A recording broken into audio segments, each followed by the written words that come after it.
Prosseguindo o nosso vídeo, customização de vara de fly fishing, parte 9. Nesta parte do vídeo nós vamos falar um pouco sobre um processo bastante importante que muitos talvez não tenham a preocupação. De certo que você fazer um arremesso, como foi o caso de ontem, um treino de forma ereta, é muito mais tranquilo, digamos assim, apesar de que você tem que se preocupar com a postura, para assim ajudar também na conduta final do arremesso. De certo que pesos mais elevados de varas condizem de mais aplicação da postura para assim melhor dispor o arremesso em distâncias maiores, tá? Como também uma condição de uma boa apresentação da mosca. Por outro lado, quando se trata de uma pescaria que você esteja embarcado ou num caiaque, a situação se mostra adversa, ou seja, muitas vezes você não consegue ficar de pé por questão de equilíbrio e também por questão de segurança, tá? Então você vai ter que conseguir fazer o arremesso sentado.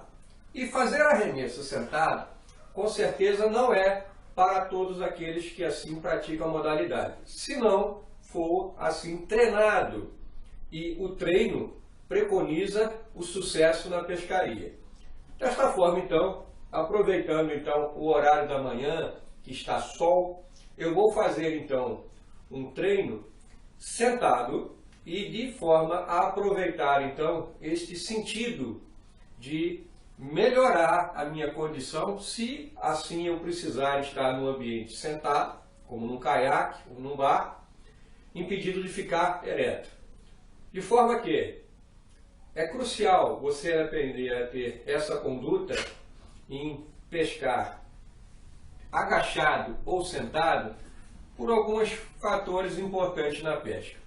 Um exemplo prático, então, vai aí a dica, quando você vislumbra de uma parte mais elevada um cardume de peixes, seja da espécie de carpa, truta ou outros peixes bastante ariscos, não precisa, quando assim você se aproximar, é certo que o cardume já não está mais lá para você pescar. Então você às vezes precisa chegar agachado e conseguir, por atrás de alguma moita, fazer esse movimento de arremesso sem a sua sombra ser projetada para dentro d'água. Não se esqueça que a visão do peixe é bastante grande. Ela consegue ter um ângulo de visão fora d'água e dentro d'água também, tá? Isso é importante que você aprenda até para identificar que tipo de espécie você está pretendendo pescar. Quanto mais você for cuidadoso nesse sentido, com certeza você não vai precisar arremessar 30 metros para conseguir pescar alguns peixes. Tudo é o método que você usa para se aproximar do peixe. Isso dizia o nosso saudoso mestre Mel Krieger. Muito bem.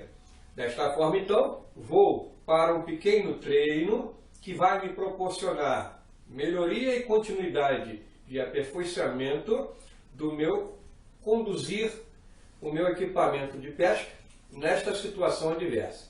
E vou aproveitar fazer companhia para o meu grande parceiro de pesca, que é o meu cão de estimação, tá? O meu pet, como queiram aí, o Kikão, tá? Ele vai fazer parte também, porque ele gosta de interagir comigo e às vezes tem que tomar cuidado, porque se não fosse a falsa mosca, com certeza ele poderia ou ser fisgado ou até na brincadeira de querer pegar, morder um anzol.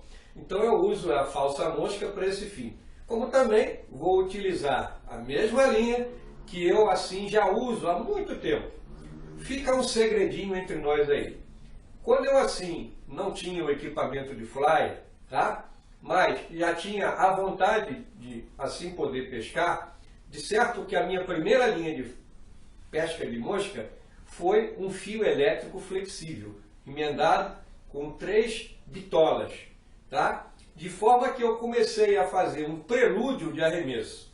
Passando então para esse padrão de linha que eu estou usando agora, que é uma fieira encerada ou embebida em cera de abelha, depois polida, de forma a criar uma película.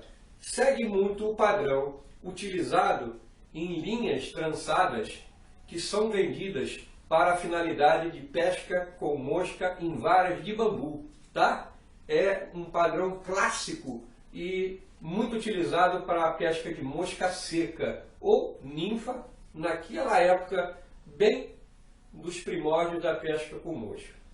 De forma que a funcionalidade é possível e a utilização também. Fica aí essa dica entre nós, que vocês talvez não sabiam, que quem é apaixonado por pesca com mosca, pesca com qualquer material. Fica a dica aí. Vamos lá para fora treinar um pouco e depois a gente continua essa parte teórica, que é bastante cansativa, eu sei. A parte prática é mais interessante.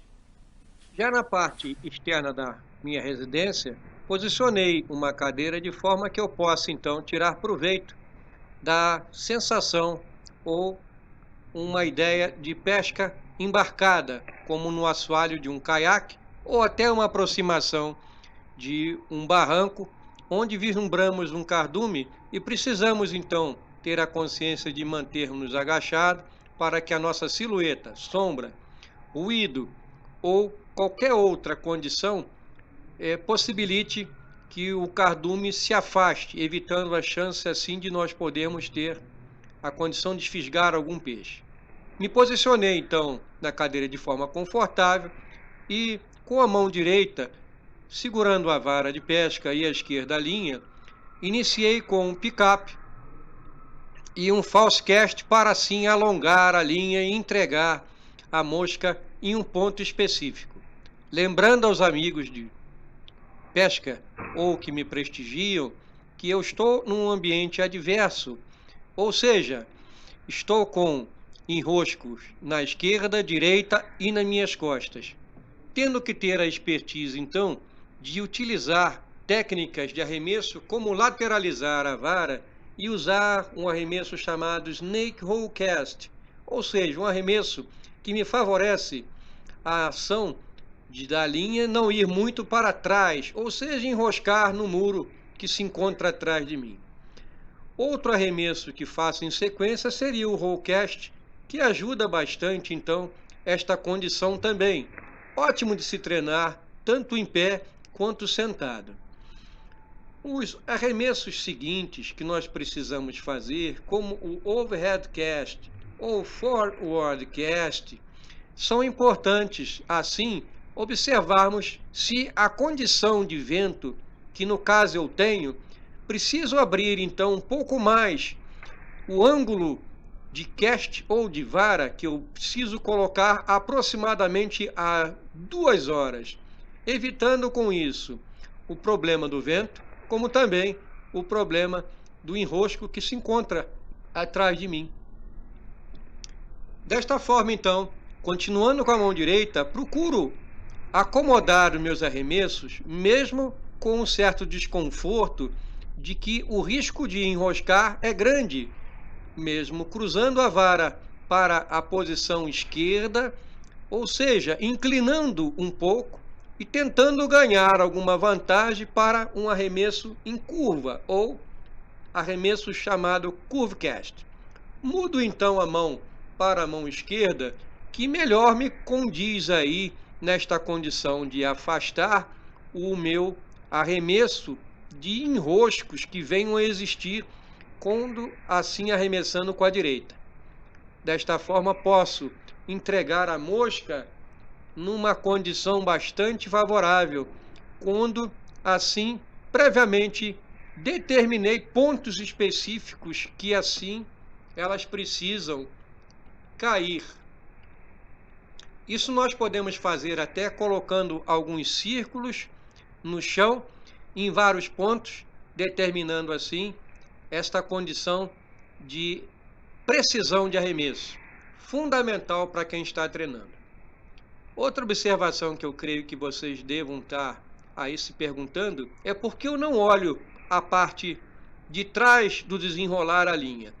A prática e o tempo me dá então a segurança do time da linha ou do cast, tá? Isso vocês vão ganhar com o tempo. Aqueles que estão então começando na área de fly é certo observar, voltando a cabeça para trás e olhando todo o desenrolar da linha até ela se esticar, e assim ter um processo de entrega da mosca perfeita, ou seja, um loop aberto ou um loop fechado, dependendo da condição de arremesso que assim você precise entregar. Lembrando que loop fechado se condiz com vento, melhor facilita assim vencer essa condição de arrasto.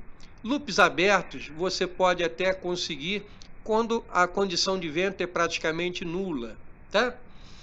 Desta forma, então, eu estou muito confortável em pescar sentado, como se estivesse, então, pescando num caiaque ou agachado na beira de um rio ou de um lago, espreitando um cardume ou aguardando a condição ideal para que assim eu possa desfrutar de um bom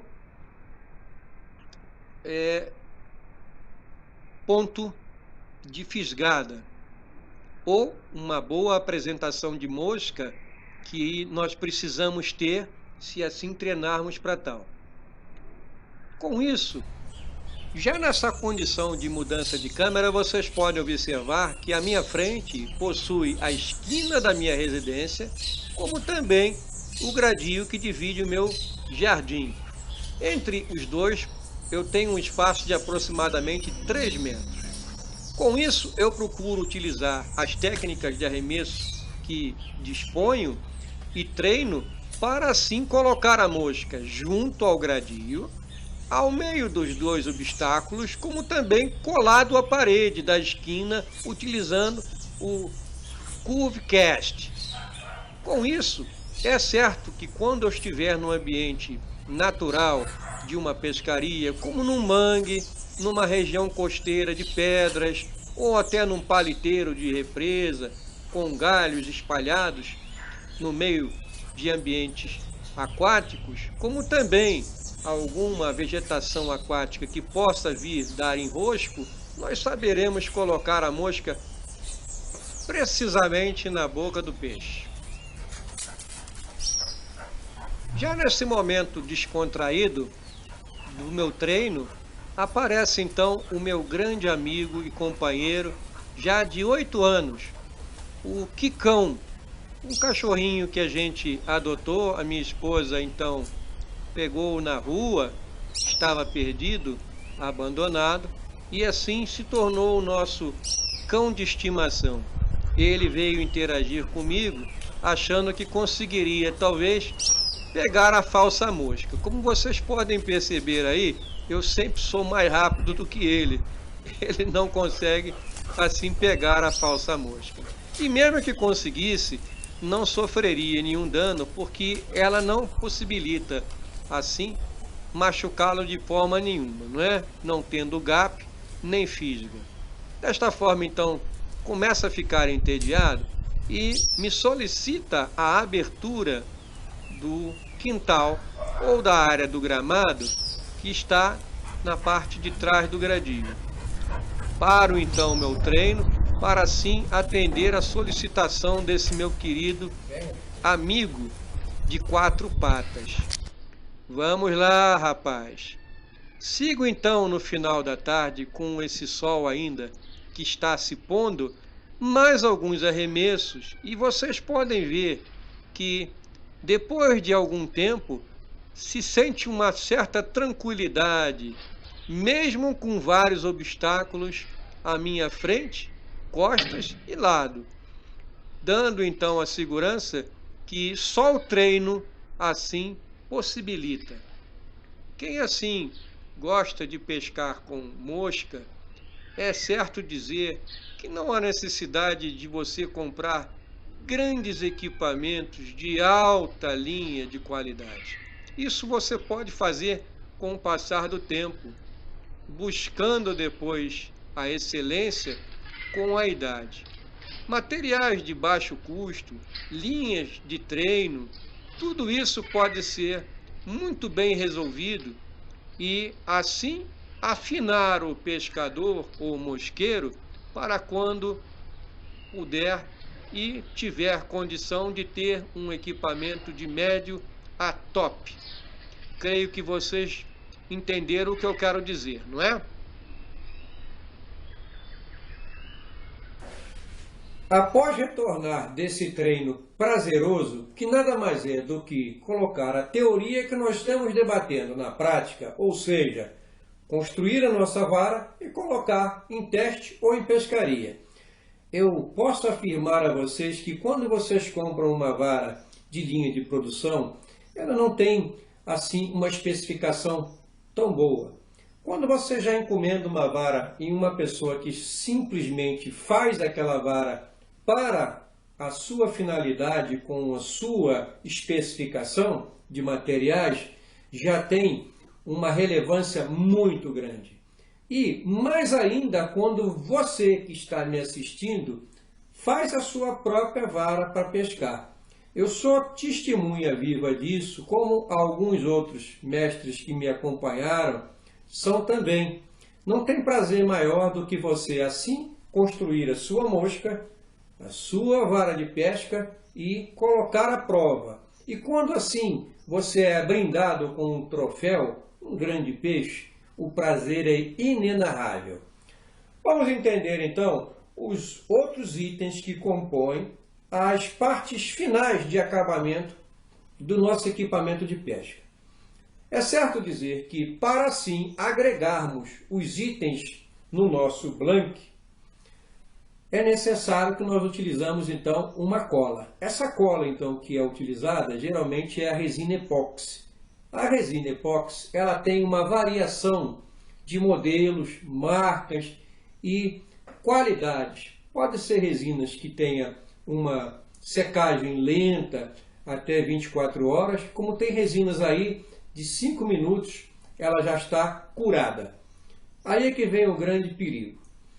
Para você iniciar um blank, eu vou lembrar rapidamente a vocês que o blank ele é constituído de um material que é ou fibra de carbono ou fibra de vidro, ou mixados ambas como outros materiais, unidos então por resina. E esta resina então é o que vai garantir essa união desses dois materiais que vão trabalhar junto. Muito similar, fazendo uma analogia, com concreto armado. Concreto armado, então, aguenta compressão e flexão. A mesma coisa se dá na nossa vara de pesca. A fibra e a resina trabalham junto para fazer a flexão, compressão e voltar o material ao seu estado original, ou seja, da forma que ela saiu do forno, reta. Muito bem. Desta forma, então, eu posso dizer a vocês que uma resina de secagem rápida não vai ser indicada para fazer o impregnamento do pré-peg. Como também uma resina de acabamento rápido não será a ideal para assim fazer o acabamento da proteção do fio que envolve a nossa passadeira, tá? Para dar o acabamento final. Ou seja, temos que ter em mente que a resina que nós vamos usar para fixar cabos e rusite é uma resina que não tem grandes preocupações, entre aspas, como a resina que nós vamos usar para o acabamento de proteção das passadeiras. Vamos entender isso melhor. Para assim você compor a fixação do rusite e cabo, você pode usar uma resina que seja de uso comum. A resina de uso comum nada mais é do que dois componentes, um sendo a resina e o outro o aditivo, que vai assim juntar e os dois vão gerar essa química que vai solidificar e criar aí um processo bastante resistente.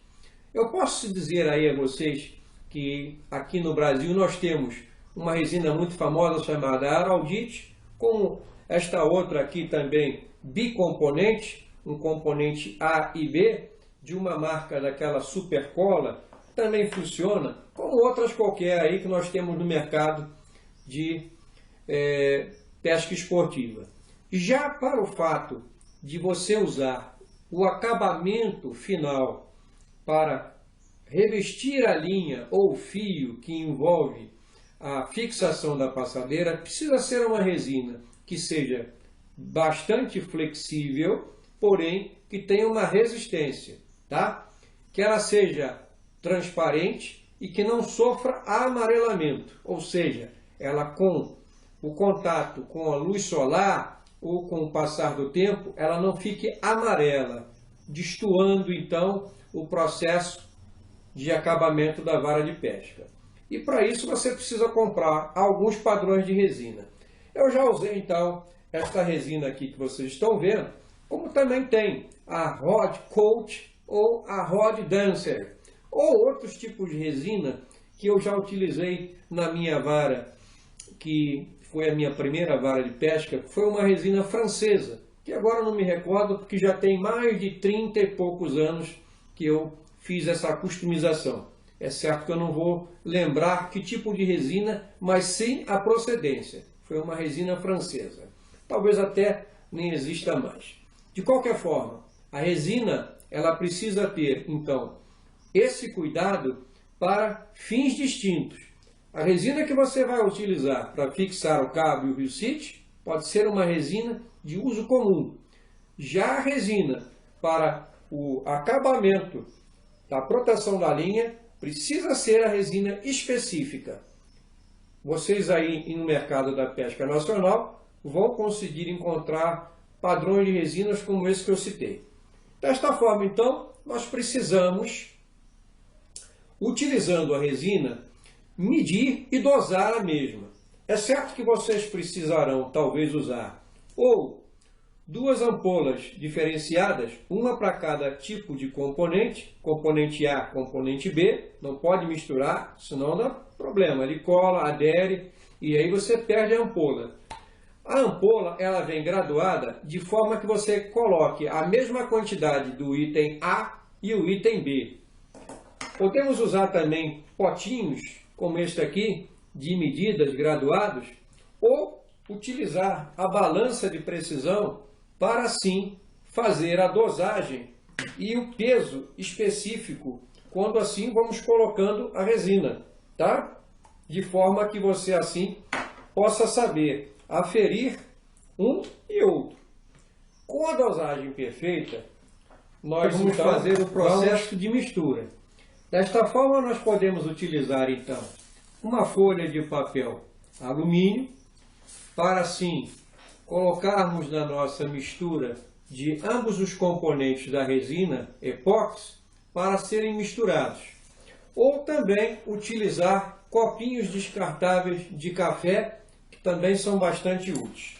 Para misturar então essa resina, é ideal você ter uma espátula ou de madeira ou até um palitinho. Esses aqui são reciclados de picolé. Escolha aquele que você encontrar mais facilmente aí. Use então o palitinho para você diluir ou mixar esses dois componentes por algum tempo. 1 minuto, 2 minutos, de forma que todo esse componente trabalhe junto aí e faça uma peça só. O componente A com o B, ele precisa ser bem misturado para assim garantir sucesso final na colagem ou resistência total quando assim a resina atingir a sua cura, tá? Desta forma, com o material finalizado, então bem misturado, bem adensado, nós vamos aplicar ou utilizando a própria espátula de madeira ou plástico para assim levar ao ponto necessário de colagem, tá? Que nós vamos então definir já previamente com as dimensões que foram marcadas no blank, tá certo? Muito bem. Com isso, nós vamos avançar no próximo vídeo mais alguns detalhes que são necessários para finalizar nosso equipamento e depois nós vamos diversificar o conhecimento prévio fazendo alguns processos que são interessantes e algumas dicas bastante relevantes. Vamos até o próximo vídeo.